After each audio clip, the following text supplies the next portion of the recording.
ప్రేక్షకులందరికీ అదేవిధంగా 99 వీక్షిస్తున్నటువంటి ప్రేక్షకులకి నమస్కారాలు తెలియజేసుకుంటూ ఇవి ఆ, అంటే పని బాట లేనట్టు కొన్ని యూట్యూబ్ ఛానల్లో లేకపోతే ఫేస్బుక్ లో ఆడుకునే వాళ్ళు కొంతమంది ఉంటారు కదా, ఆ సృష్టిది నేను క్లియర్ గా అబ్జర్వ్ చేశా. ఆగస్టు నిన్న మీరు సంక్షోభాలు మీకు కొత్త కాదు. ఆగస్టు వచ్చే నెల, అందుకని ఆ భయం వస్తుందని జనాలు ఆ భయాన్ని వ్యక్తం చేయడం తప్పులేదు కదా. ఎవరు కార్యకర్తలే ఆగస్టు అంటే తెలుగుదేశం గుండెల్లో రైళ్లు పరిగెడతాయి.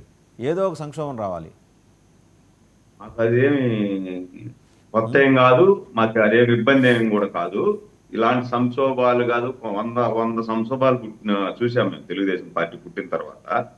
కానీ ఇది యాక్చువల్లీ ఇందాక నాగేంద్ర గారు క్లియర్ గా ఎక్స్ప్లెయిన్ చేశారు. దీంట్లో ఎలాంటి ఆ, మా పార్టీ కానీ అదేవిధంగా జనసేన కానీ బీజేపీలో కానీ ఎలాంటి విభేదాలు లేవు. కానీ కింద రూట్ లెవెల్లో ఉండేవాళ్ళు ఒకరిద్దరు కొంతమంది అత్యుత్సాహంతో ఉండేవాళ్ళు ఉంటారు. ఒకళ్ళిద్దరు నేను తప్పించి పార్టీకి మిగిలిన పనిచేసా, వాళ్ళందరూ నాకు అత్యుత్సాహంతో లేదు. ఉన్నారు. మీరు అన్నది కరెక్టే. ఒకళ్ళిద్దరు తప్పించి మిగిలిన వాళ్ళందరూ అత్యుత్సాహంతోనే ఉన్నారు. ఓ సార్, ఇప్పుడు నన్ను చెప్పనేయండి సార్. మీరు ప్రధానికి మళ్ళీ నన్ను ఆన్సర్ నేను చేయాలి కదా సార్. నాకు 2 నిమిషాలు టైం ఇవ్వండి సార్, క్లియర్ గా చెప్తాను.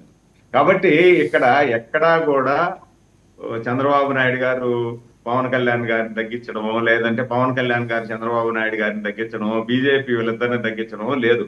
సమన్వయంతో అద్భుతమైనటువంటి పరిపాలన సాగుతోంది రాష్ట్రంలో. పరిపాలన అనేది ఇలా ఉండాలి అనేది మిగతా పార్టీలు నేర్చుకోవాలా. 3 పార్టీలు ఉన్నా కూడా ఎలాంటి విభేదాలు లేకుండా, పొరపక్షాలు లేకుండా ప్రజల కోసం ప్రజల మధ్య తిరుగుతూ, ఇప్పుడు 12-13 నెలలైంది కూటమి ప్రభుత్వం అధికారంలోకి వచ్చి, మళ్ళీ ప్రజల్లోకి వెళ్తా ఉంది. 3వ నెల నుండి ప్రజల్లోకి వెళ్తా ఉంది. అంటే గత 5 సంవత్సరాలలో జగన్మోహన్ రెడ్డి గారు ఏ రోజైనా 3వ నెల కాదు కదా, 3 సంవత్సరాల తర్వాత అయినా ప్రజల్లోకి వచ్చిన సందర్భం ఉందా? అవి చూసుకోవాలా. ఇదేదో ఒకటి వచ్చేసిందంటే దాన్ని ఏదో పెట్టి ఫేస్బుక్ లో ట్రోల్ చేసేసి ఇది జనసేన వాళ్ళు ట్రోల్ చేసినారనో లేకపోతే ఇంకొకరు ట్రోల్ చేసినారని నేను అనుకోను సార్. ఇది ఖచ్చితంగా వైసీపీ ట్రాప్. నేను కూడా అదే అనుకున్నానండి. వైసీపీ వాళ్ళకి పొద్దున్న లేస్తే ఇదే పని. వాళ్ళు ఇవే చేస్తారు. అవును సార్, నాకు కూడా నమ్మకం అవును ఉంది ఆ సార్, విషయం. 100% సార్. వాసుదేవన్ గారు 100%. ఎందుకు ఆ మాట అంటానంటే, వాళ్ళ ఉనికిని కాపాడుకోవడం కోసం ఎదుటి పార్టీ మీద ఏదో లేని ఉనికిని ఎక్కడి నుంచి కాపాడుకుంటారు? వాళ్ళు ఎక్కడున్నారండి? 11 they are just out of fray. మొన్న వచ్చిన సర్వేలో కూడా వాళ్ళ గురించి ప్రస్తావన కూడా లేదు. వాళ్ళు చరిత్ర, వాళ్ళు గతం. మీరే వాళ్ళని వర్తమానంలోకి తీసుకొస్తున్నారు. సార్ ఇప్పుడు వాళ్ళు, ఇప్పుడు మన గతమైనా వర్తమానమైన ఒక పార్టీ, ఆ పార్టీ ఉంది. వాళ్ళ కార్యకర్తలను ఏం చేయాలా? కార్యకర్తలు ఉనికి కోల్పోయేటువంటి పార్టీలో కార్యకర్తలు ఉత్తేజంగా ఉండాలి అంటే ఏదో ఒక కార్యక్రమం పెట్టాలా.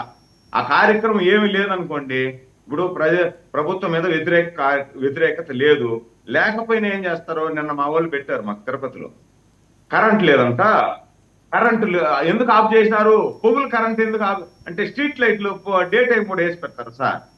స్ట్రీట్ లైట్లు వేయలేదని చెప్పి డే టైంలో కూడా స్ట్రీట్ లైట్లు కావాలంట మా అభినయ్ రెడ్డి గారికి.